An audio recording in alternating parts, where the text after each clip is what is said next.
25শে March ভারতের বিপক্ষে বাংলাদেশের এশিয়ান কাপের বাছাই পর্বের ম্যাচকে ঘিরে ফুটবল অঙ্গনে উত্তেজনা ক্রমশ আসলে বাড়ছে। হামজা চৌধুরী প্রথমবার বাংলাদেশের জার্সিতে মাঠে নামবেন ইন্ডিয়ার বিপক্ষে। মজার ব্যাপার হচ্ছে যে হামজা চৌধুরীকে নিয়ে যে আলোচনা চলমান রয়েছে তার ফাঁকে অনেক কিছুই আড়ালে পড়ে যাচ্ছে। তেমনই একটা নাম হচ্ছে ফাহমিদুল। যখন ফাহমিদুলকে দলভুক্ত করা হয় 38 জনের প্রাথমিক স্কোয়াডে কাবরেরা ফাহমিদুলকে নেন, তখন আসলে সবাই মনে করেছিল যে আচ্ছা সম্ভাবনাময় প্রতিভাবান ফুটবলার, সেই কারণে কাবরেরা তাকে আসলে দেখতে চাইছে, হয়তো আগামী দিনে তাকে বিবেচনা করা হবে। কিন্তু এখন যেটা শোনা যাচ্ছে বা বোঝা যাচ্ছে সেটা হচ্ছে যে ভারতের বিপক্ষে প্লেইং 11-এ ফাহমিদুলকে আসলে খেলানো হতে পারে। ফাহমিদুলকে সেটা নিশ্চয়ই আপনারা এরই ভেতরে জেনেছেন, তারপরে একটুখানি বলতে চাই। ইটালি প্রবাসী একজন ফুটবলার, তার বয়স মাত্র 18 বছর। ফাহমিদুলের বয়স মাত্র 18 বছর এবং তিনি সেখানকার ঘরোয়া ক্লাব ইউসি স্যাম্পদোরিয়ার ইউথ ক্লাবে খেলেছেন 2020 থেকে 2024 পর্যন্ত। সে ক্লাবটার হয়ে অনূর্ধ্ব 17 এবং অনূর্ধ্ব 18 পর্যায়ে খেলেছেন এবং 2024-এ তিনি যোগ দেন লিগোরোনা ক্লাবে। তবে সেখানে খুব বেশি দিন তিনি ছিলেন না, 4 মাস পরে যোগ দেন আর এক ক্লাব লিভোরোনোতে। সেখান থেকে সবশেষ তিনি আবারও ক্লাব পাল্টেছেন এবং তিনি চলে এসছেন যে ক্লাবটাতে, সেটার নাম হচ্ছে ওলবিয়া কালসিও। সেখানে সেই দলের হয়ে এখনো তার আসলে মাঠে নামা হয়নি এবং যেটা আসলে দেখছিলাম যে মূলত লেফট ব্যাক হিসেবে খেলেন বা উইং ব্যাক হিসেবে তিনি খেলে থাকেন, কিন্তু সম্ভবত কাবরেরা তাকে এই পজিশনে বাংলাদেশ টিমে খেলাবেন না।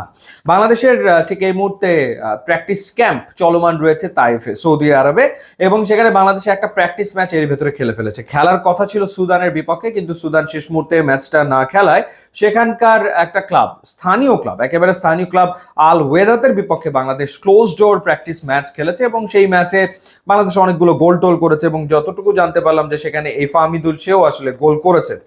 তার গোল করার চেয়ে বড় ব্যাপার হচ্ছে তাকে কোন পজিশনে খেলানো হয়েছে। তো সেই জায়গাটাতে যেটা শুনলাম যে ফরওয়ার্ড লাইনে আসলে ফাহমিদুলকে খেলিয়েছেন কাবরেরা, অর্থাৎ নর্মালি যে পজিশনে তিনি খেলে থাকেন লেফট ব্যাক বা উইং ব্যাক পজিশন, সেখানে তাকে খেলানো হয়নি।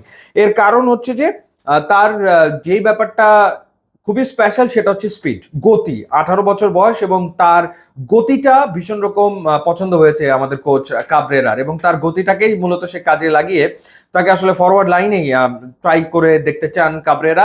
অর্থাৎ যেহেতু সে উইং পজিশনে খেলেছে, সো উইঙ্গার হিসাবে খেলতে পারে বা ফরওয়ার্ড লাইনে খেলতে পারে, এবং সেই ক্ষেত্রে বাংলাদেশ হয়তো বা অনেকদিন পর 4-3-3 ফরমেশনে খেলার একটা চিন্তা ভাবনা করছে। কারণ গত কয়েক বছর ধরে বাংলাদেশ যখনই ফুটবল খেলেছে সবসময় আসলে যেই ব্যাপারটা কাজ করেছে যে হার এড়াতে হবে, ডিফেন্সিভ ফুটবল খেলতে হবে, কোনোভাবে হার এড়িয়ে ড্র নিয়ে মাঠ ছাড়তে পারলে সেটাই আসলে সাফল্য। সেই কারণে বাংলাদেশ 4-3-3 ফরমেশনে খুব খেলেইনি, গত কয়েক বছর সেভাবে খেলেইনি। তো সেই ক্ষেত্রে ভারতের বিপক্ষে হয়তো কিছুটা অ্যাটাকিং ফুটবল বাংলাদেশ খেলতে পারে।